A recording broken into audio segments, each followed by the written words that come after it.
In this lesson, let's learn about equations, expressions, and proofs for factor theorem. 方程式、式と証明、因数定理。First, let me explain factor theorem. Factor theorem is a theorem that states that p of x must have x minus a as a factor in order to hold true. The integer p of x is divisible by x minus a when the remainder p of x is 0, so the factor theorem holds true. Let's use this factor theorem to solve the following example.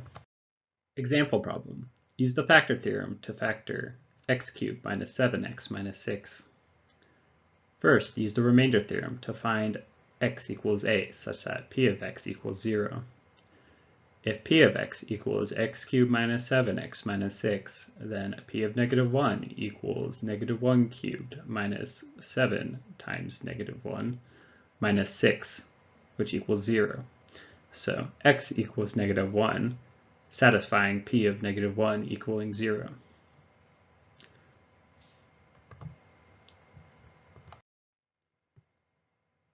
Next, divide p of x by x plus 1.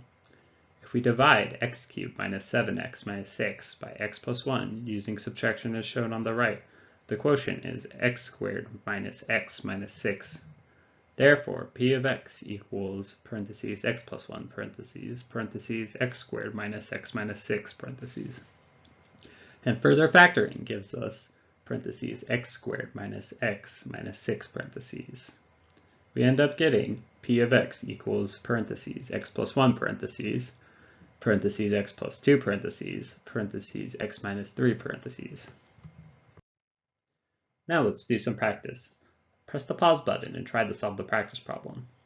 Once you're finished, press the resume button and mark what you got correct. Now let's check our answers. Calculate using the same rules we used to solve the example problem. Finally, let's review what we have learned. Factor theorem is a theorem that states that p of x must have x minus a as a factor in order to hold true. The integer p of x is divisible by x minus a when the remainder p of x is 0, so the factor theorem holds true. That concludes this lesson.